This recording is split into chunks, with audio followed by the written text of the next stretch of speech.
Subscribe to my YouTube channel and click the bell icon for the latest film interviews, features, and recommendations on the movies that matter. Kriti Sanon, welcome, Kriti. Good to see you. How are you holding up? It's now been, when I started this, when I started this series, these conversations, and we chatted. You were our guest appearance. You were our cameo on the chat with Karthik. Among the many cameos. Among the many cameos. When we started this, we thought this period, this lockdown, is going to be a brief thing. And we were talking to everyone about what they're doing, how they're passing time, what you're watching. But we're reaching the 60-day mark almost. In a few weeks we'll touch the 60-day mark. So this feels like a fundamental shift. I mean, even going forward, it feels like a lot is going to change. So now when I ask how are you adjusting, it's a lifestyle change, I would imagine. What is I life would have like? answered very differently earlier. Yeah. And now I'm going to answer it very differently because, to be honest, when it all started, yes, I realized that people are not getting the intensity and the seriousness of this whole issue. And clearly they were not. And then when the lockdown happened and slowly it started sinking in how serious this whole matter is, I was still at peace somewhere, I would say. Maybe I'm among the fortunate people who is at home, who has my own whole family. Fortunately, my parents otherwise live in Delhi, but they were here in Mumbai, luckily, and they stayed back. Otherwise, I would have been really worried about them. And I have the privilege of having food and all of that. So I wasn't complaining at all. Also, I had just finished a very long schedule of Mimi, and I was actually going to start another film in another 10 days. So it was like very chaotic for me. And I was happy to get that break. I was happy to chill at home and not do anything, not be stressed about the next thing to do. To be able to spend time with my family, which had been very long, and I remember being in Mandava for Mimi. I used to hardly talk to my family. I used to not talk to them much because I was in a very hectic schedule. So I got that time and I was enjoying it and I was chilling, resting, having meals with my family, spending time, chit chat. Now, I think the last, I would say at least 3-4 days, what I'm realizing that I'm getting very restless. And it's getting to me, it's affecting my mood. It's, I'm restless and irritated and impatient and I'm snapping at people. And, it's like you're PMSing when you're not PMSing. Right. So it's almost like that. And I realize that it's because I'm craving to just get out and work, and it's the uncertainty of this situation is what is scary, where you have nothing to look forward to, you don't know what's going to happen next. There's nothing that's going to happen next, and somewhere I do know that this thing is not going to get over till the end of the year at least. Yeah. And I have accepted that, but it still bothers me. Mimi is the film that you just completed that you were talking about. It's a film about surrogacy. Am I right? I mean, that's the little bit that one knows. And you're, of course, the central character. There's Pankaj Tripathi in this film. It's also the kind of film, and I don't mean this in a bad way. In this business, there are the tentpole films, which are the heroes films, the Suryavanshis and the, and the 83s. And then there is everything else. Everything else is the other kind of film whose fate now everyone is talking about. Could go directly to digital. I mean, are those? Would that make you very sad if it was decided, because the film is complete? It's got Pankaj Tripathi, it's got yourself. Would that make you very sad if it was decided that this film will go straight to streaming instead of theater? I would be lying if I say it wouldn't make me sad and it doesn't matter. It does matter. And because also it's a very, very special film. It's a film that we've all put in a lot of hard work and a lot of passion and emotion in it. And although I feel that, we all are in that stage where we are watching Netflix and Amazon and everything that's coming on it. Yeah. But I feel like it still doesn't reach the masses. And I want it to, this is a film that I want everybody to see it. I want it to reach wherever the internet also doesn't, and I want them to see it because it's a beautiful story. And It's on surrogacy, and it's a story of a small town, of this girl in Mandava, where it's not about Netflix. So Correct. I just feel like I would be sad if it goes to Netflix. And secretly, I'm a little happy that we've not shot one song and one scene which are very relevant for the film. And I'm like, Right. oh, good, we've not shot this. And I've been talking to Lakshman sir, the director, and we were like, okay, good. We haven't shot this. The film can't be complete. The first reel cannot go. So Right. it's somewhere there in our minds. I remember talking to you about this, Kriti, some time ago. I think we were just chatting, and it feels like, and I remember you saying, you agreeing on this. It feels like that every time there is a female centric film, a film where the woman is the protagonist. Hmm. Whether it's the case, I mean, let's just take some of the recent examples, whether it's a Tumhari Sulu, whether it's a Chapak, whether it's a Panga, a Thappad. Hmm. When the woman is at the, and it probably is true of your film as well, of Mimi, when the woman is at the center of the story, you don't get the big male star to be a part of that film.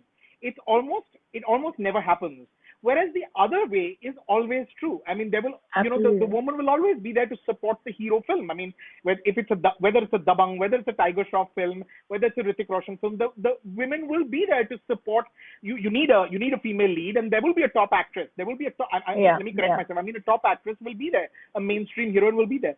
The mainstream male stars don't do that. I remember us talking about this briefly. Do you still feel strongly about that? Yeah, I did I speak to you about this? Because I I have think we did. spoken somewhere about it, but offline. Yeah. Yeah, it is true. And then, when somebody asks me, like, for example, when someone asks me, what is Mimi about? So I'm like, surrogacy. Who's it opposite? Correct. And I'm like, nobody, Right. because, and that's sadly a question that you never ask a male actor, who's it Yeah. opposite? Yeah. So yeah, there are, I mean, as much as I'm happy that we are progressing and there are so many female centric films, for a lack of another word, Correct. that are also doing well, and Yeah. getting the money at the box office, which encourages the producers to make more of these. Right. And I'm glad that's happening. But yes, I feel like things still need to sort of change here. Yeah. And in Hollywood, we do see like a Brad Pitt doing a small role, and Correct. it's everybody looks at it like, wow, Right. how cool that he did it. And I Correct. think it is cool, it is cool to do that. And I feel that these films are going to become a lot more relevant, a lot more, they'll reach out to a lot more people if the top male actors do support. And Right. I think it's nice to support each other, and I think it's nice to do a film for a larger cause Correct. than just your role. Just your own partner. Sometimes, Yeah. yeah, sometimes you feel that, this is a great film. Yeah. Let me just be a part of it. I would love to have something to do with it and do it for that reason. Trust me, it has happened with me where I loved one script. I really liked it, and it Uh-huh. was a love story. And the girl was, I would say, like 60%, and the guy was probably 40 in terms of the strength of the role. The guy had a great graph, though, Mm. so any actor would be excited, but none of the male actors did it. They were not ready to do it, and they felt, array, it's about the girl. Right. Though it was still a substantial role. It was not a female-centric film at all. Right. And then because of those reasons, no, it just never happened with me, and I moved on. So yeah, that was sad because I really liked the film, and I Right. just couldn't do it. As a young woman who's active on social media, I mean, how did you respond to the whole Boys Locker Room incident? Obviously, I was disgusted. Firstly, to even read about it. Yeah, we all know that guys have their boys talk, and girls have their girls talk, and Yeah. it's okay to find someone sexy. It's okay to Yeah. feel, that someone's really good looking and all of that. It's okay to praise as long as you're Yeah. praising. But to go to a level where people can talk about raping and so Yeah. casually, Correct. it just is shocking that it's happening so casually online. Imagine how much will it be happening in like closed rooms, talking Yeah. to each other. And I feel like somewhere it sort of hits me that, how will this ever change? Correct. Like, it's a mentality. It is a patriarchal society which has a mindset which is so wrong. And I think the only way it can probably change is the upbringing. Right. When I mean, there are a lot of factors I feel. Like upbringing is one thing when you're, bringing up your daughter differently and you're bringing up your son differently. Of course, the son is going to feel way superior.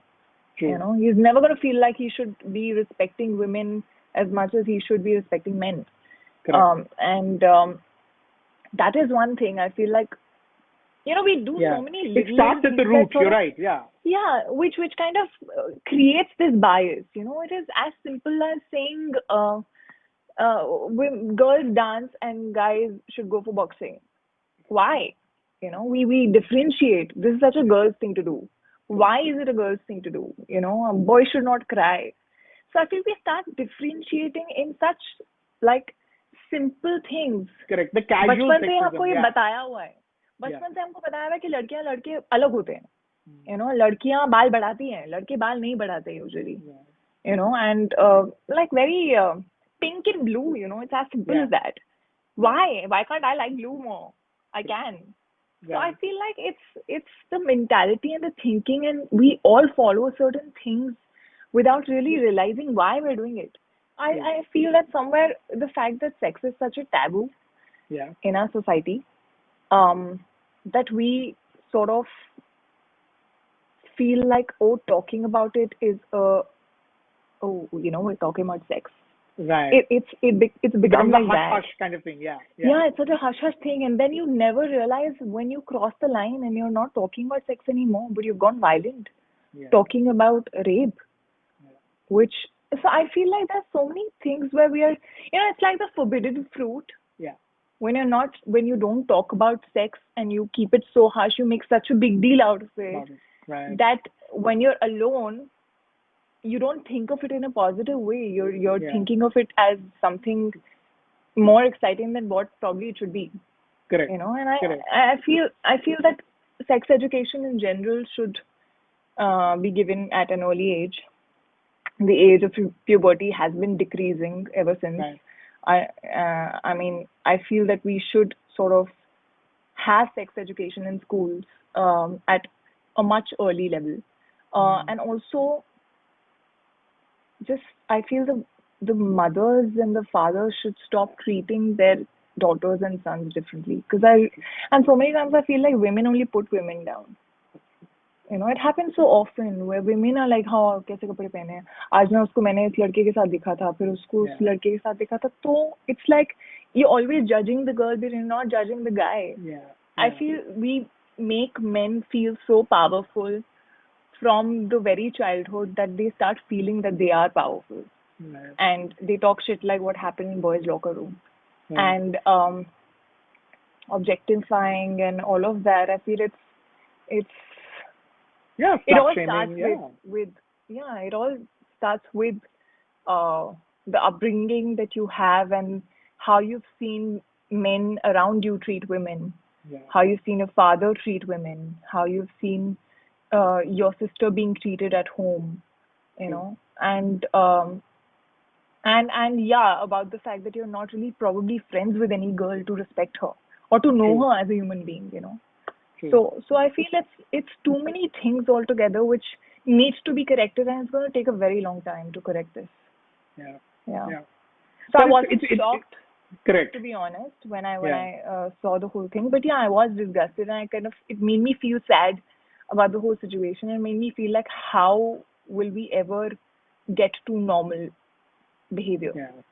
But you're right, and I think what's important is to have the conversation. At least the start is to start talking about it, because if you don't start talking about it, if one doesn't start sort of expressing oneself here, laying out what is wrong, what is right, what are the how one can nip it in the bud, like you rightly said. It's about conditioning, it's about growing up. So thank you for having that. And when I also sort of read so many comments on it, I was shocked. Like there were women saying that, "Arey, they're just talking about it, na kiya to nahi hai." And I was like, are you going to wait for the time when they do it? This is how it all starts. They feel like it's okay to talk about it. Thank you. I mean, we don't know how long we're in this, but stay safe, stay healthy, stay indoors. You too. I hope you get to go back to work and do what you love sooner rather than later. Hopefully the world will, I say normalize, but I don't know if it's going to normalize. We're going to have to find a new normal perhaps. Yeah, we'll have to find a and new normal. You're right. yeah, and I hope that, Yeah. but I hope we get to do what gives us, happiness, because I feel like Yeah, that's what's going to take and us more than through. anything, I feel like I just hope that it does end soon and it's sort of everyone's safe and healthy, because it's. Yeah. But the scary bit is that the day they say the lockdown is over, people are going to go berserk and then it's going to be back again. Right. That's what I fear the Right. most. Yeah, it is true. It's going to be But thank you it's so going to be a much logistical nightmare. Yeah, thank you for doing this. Thank you so for much also giving me this opportunity to kind of dress up and not be in my night suit. Though my underneath is a bit of a night suit only, but You don't want to see my underneath. I'm in shorts all the time. I just shave. I only shave before our chat. But thank you so much. And the next time it'll be face to face, hopefully, in person, Yes, like we're used to doing. Thank you, Kriti. let's Thank hope. you so Thank much. you. Thank you. Bye.